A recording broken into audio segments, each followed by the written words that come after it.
Hello there, and welcome to another episode of the Imperfect Podcast. I am your host, Wendy Lloyd Curley, and it is so good to be here with you today. Wow, so this podcast is all about whatever I want it to be about. And today I want to talk about strategic networking. I was honored to be on a live LinkedIn um, webinar, I guess. Is that what you call it when it's on LinkedIn? I was on LinkedIn this morning at 8 in the morning for half an hour describing my strategic networking framework. And I thought, wow, that's something that I wish I would have recorded for my podcast listeners. So instead, I'm going to record it here for you now. So, what is strategic networking? That was the question that was posed to me. And the way I answered that is this.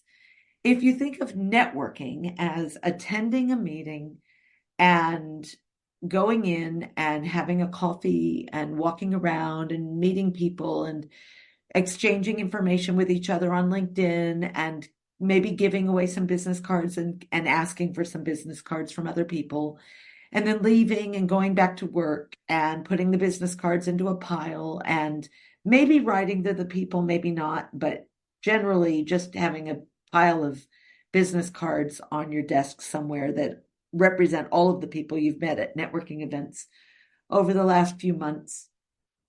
That's regular networking. Instead of a coffee, maybe it was a beer or a wine, but nonetheless, regular networking is going to an event and then leaving it. And unfortunately, people do that all the time and they don't get results from it. They therefore tell people that I do a lot of networking, but I don't get anything from it. Well, the problem is that they aren't putting any effort in. So now I can tell you more about what strategic networking is. And strategic networking is actually doing some really, really powerful work before you ever go to a networking event. Then attending the networking event with purpose, and then leaving the event with actions and following through on those. And that is strategic networking. Is it a lot harder than regular networking? Yes, it is. It's more difficult. It requires effort. And does it get better results than regular networking? Oh my goodness. Yes, of course it does. Otherwise, it wouldn't make any sense. So let's go into a little bit about what strategic networking is. And I'm not going to take too long. I would like to share with you what the framework is. And then over time in different podcasts, I'll probably go into different things. But today, I'm going to focus on two elements: yourself, that's important, and then the people that you're going to meet and what to say to them. Okay, that's it. That's all I'm going to go through. There's a lot more to it than that, and we'll go through it over time. But let's start with yourself. Basically, when people are going to a networking event, they need to know a few things about themselves in order to answer people's questions very well. And the two questions that I'm going to focus on are: one, who do you serve? Who is your target market? What kind of companies are they in? What kind of people are they?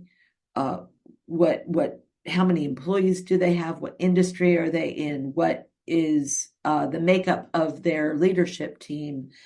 Uh, how old is the business that you're focused on? How old are the people that you sell to?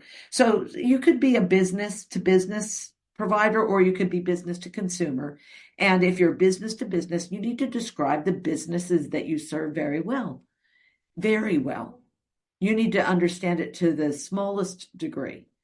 You need to describe them. And one way I recommend doing this is to, if you have been in business for a long time, I want you to describe your best customer, your perfect customer, the one you make a lot of money out of, the one you enjoy serving, the company that came to you through a referral or through chance or through your own network. It doesn't matter.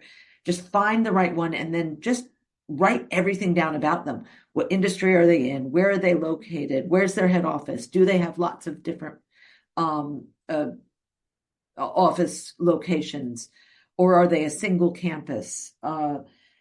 How many employees do they have? How many people are on the C-suite, or do they only have one business owner and a virtual team? You tell me. Describe them a lot. Um, you might even describe, if it's a smaller company, you might describe the person even more, the business owner even more, because really it's very much about people, isn't it? So that's business to business. Business to consumer, you're going to need to describe your favorite customer. Yeah. Again, one that buys a lot from you, probably because you want them to be profitable and have a high customer lifetime value. Is it a man or is it a woman? Is it, how old are they? What level of education do they have? How many kids do they have? Where do their kids go to school? Where do they work? Do they work? Where does their partner work? Um, let's see, what hobbies do they have? What magazines do they read? What television shows do they watch? These are basic questions about target market, which will help you to really paint a picture. Because when you are being asked, who do you want to meet? One of the questions that everybody will ask, or everybody who's smart will ask that, you will be able to answer that. I want to meet people like Jessica. Jessica is, she lives in St. Ives and she does this and she does that and she does the other. So you want to be able to describe your target market very, very well. The second thing you want to be able to do is describe your unique selling proposition. Now, I've written a whole chapter in the book about this, and I'm going to tell you that I've renamed the USP. A USP is very marketing speak, very salesy. I don't like it, but what I do like is the wow factor. I call it the wow factor. And the wow factor, it means that you have described how or what you do so well and with such uniqueness that people go, wow, never heard of that before. Or wow, that's really specific. Or wow, I wish I'd have thought of that. Or wow, I know someone who could use your services. Or any reason that they say wow. And I know wow might not be the first word that comes out of their mouth, but it gives you an indicator of what we're looking for. We're looking for something exciting that makes people think that you have really thought about this. So when people ask you what you do, you can tell them specifically what you do, but you need to add the wow factor into that. So if you say, I'm an immigration lawyer, that's great. That's a fact. You're done. And they can now move to the next person and find out what they do. But if you instead say, I'm an immigration lawyer and I focus on helping employers who employ people on permanent or no, people on temporary visas, and I have a system to assist them in making that happen without any penalties. I made that up. But you see what I mean? You're describing what you do and you're describing how you do it differently. Yeah. I specialize in working with employers who hire people on temporary visas. Wow. I know people like that. I have people in the hospitality industry that work with people with temporary visas. I know people in construction who work with people with temporary visas. Whatever. You've made me realize that you do something special. All right. I could do it for a lot of different industries. Let's do it for one more. We did it for immigration. Let's do it for an accounting practice. I'm an accountant. Okay. Let me make the next person. I know what an accountant does, or at least I think I know what an accountant does. All right. Instead of saying I'm an accountant, you say, I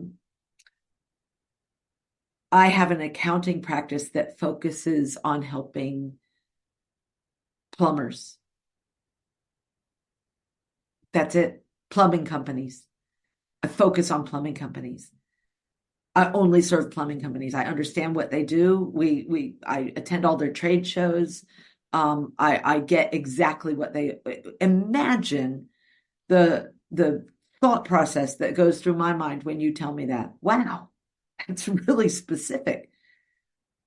Yeah, it is. And it makes me really good at what I do. And now when I meet a plumber a couple days later, I'm probably going to say, you will never believe that I met an accountant who specializes in plumbers. Plumbing companies is all she does. Yeah. Amazing. So that's a wow factor, isn't it? It's a wow factor. The small scope of my target market. All right. So that's two examples. So let's just recap. You need to know about you as a business. And the two things I've signified for you is you need to be able to describe your target market really well. And you need to be able to present your wow factor, your USP, probably in a sentence. Probably in a sentence. And as a way of responding to the question, what do you do? All right. So what do you do? Now, don't be esoteric with what do you do and say, oh, I change people's lives. Because then people are going to ask, how do you change people's lives? It's a great question, but it just seems flimsy to me. Personally, I think that you should say what you do and then that you help change people's lives. And then tell them how. Little bit more information. Don't be flimsy with this answer. Be interesting with it. Find the wow factor. All right. So in order to keep this short and sweet, those are the two things you need to know about yourself. And it really does take time and effort and work to develop the words that you're going to use when you're in a public space about this. So that's number one. Number two, you're going to need to know how to talk to people when you go out networking. And one of the things that you need to know is, who do you want to meet? Who do you want to meet? So this is probably the first podcast I'm going to do about this, but I'll talk about it a lot. There are 5 different people that you want to meet. 5 people. And there are specific people, but these are 5 types of people. So let's talk about them quickly. Number 1, you want to meet your competitors. Who are the people in the room who do what you do, no matter what you do? If you're an architect, ask to meet the other architects in the room. If you are a singer, ask to meet the other performers in the room.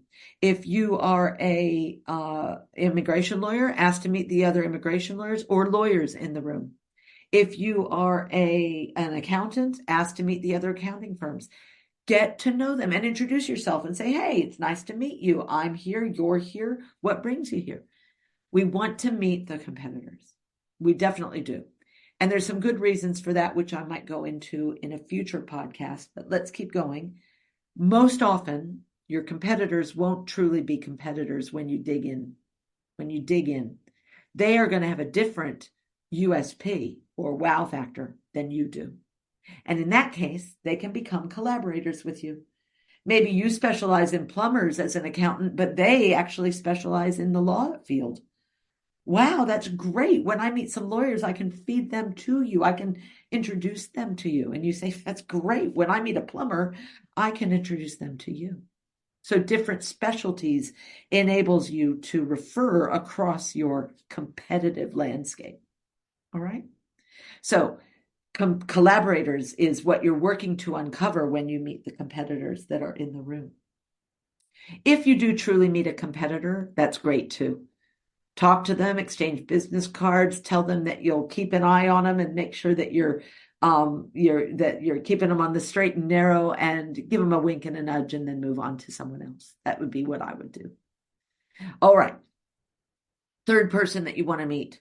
You have clients, your clients have needs, and you want to be able to provide recommendations and introductions from you and your network to your clients. So, who are the people your clients most often need? Who do they need? Who could you recommend to your clients if only you knew great people in those areas? All right, I'll have to give you another example. Let's talk web design. If you're a web design firm and you are really good at web design and you tell people how to go above the fold and what the scroll down is and all of the information, guess what's missing? What is missing is copy. So you ask the client, can you give me some copy for this page and this page and this page? And the client says, I wish I could, but I just don't have time. I'll get it to you. And yet they've put you under the pump for a deadline, you could recommend a copywriter if you knew a good one.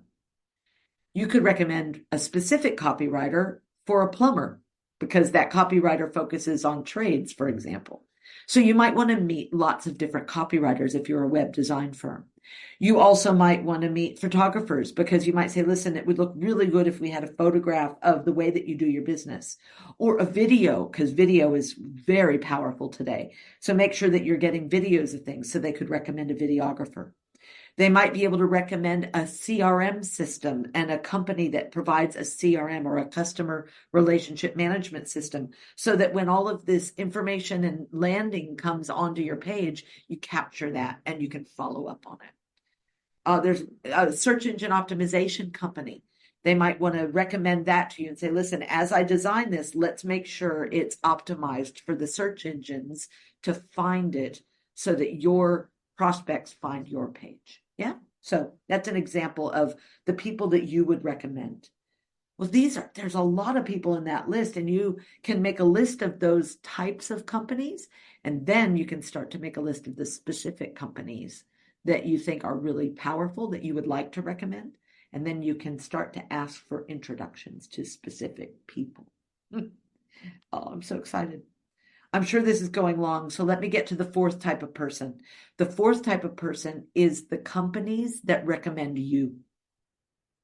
The companies whose clients need your services.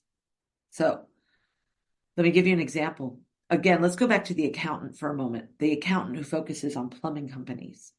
You would want bookkeepers to know about you, wouldn't you? You would want bookkeepers all across the geography that you serve to know who you are and that you specialize in plumbers. So one of the groups of people you'd want to meet are the bookkeepers. So you would be asking to meet bookkeepers so that you could get to know them, like them, trust them, and then share with them what you do so that they know, like, and trust you, so that they will actually recommend you to all of the plumbers that are on their books. So that they go back literally to the plumbers on their books and say, oh my goodness, I have started a relationship with a company that specializes in doing accounting for plumbing, and I can't tell you how good they do for their clients, and I really would like to recommend that you consider moving to them because of that specialization. Wouldn't that be great? So that's just one example. The fifth type of person that you're looking to meet when you're networking is the last priority, and it's your target market. But you don't ask for your target market. You describe your target market. So when you're networking, you explain, my target market is this. And then if the person you're speaking to is your target market, they will tell you that. They will. Hey, listen, I've spoken too long, but let me just recap. Number one, you are looking for your target market to be described very clearly and your unique selling proposition to be really clear and well developed. And then you're looking to meet 5 different types of people when you go out networking: your competitors, your collaborators, the people that you will recommend to your clients, the referral sources for your business, and your target market. Those are the 5 people. And in the future, we're going to talk more about that. Hey, listen, the music that you are about to hear was written by my friend Ben Little. He goes by Stephen T. Little. And this song is by the band called Concord Joe. I'm playing the guitar on it and I'm singing my little butt out on the backing vocals. And I'm really grateful to Ben for letting us use this music for the podcast. I hope you have a great day. Thank you so much for listening. Talk to you soon. Bye.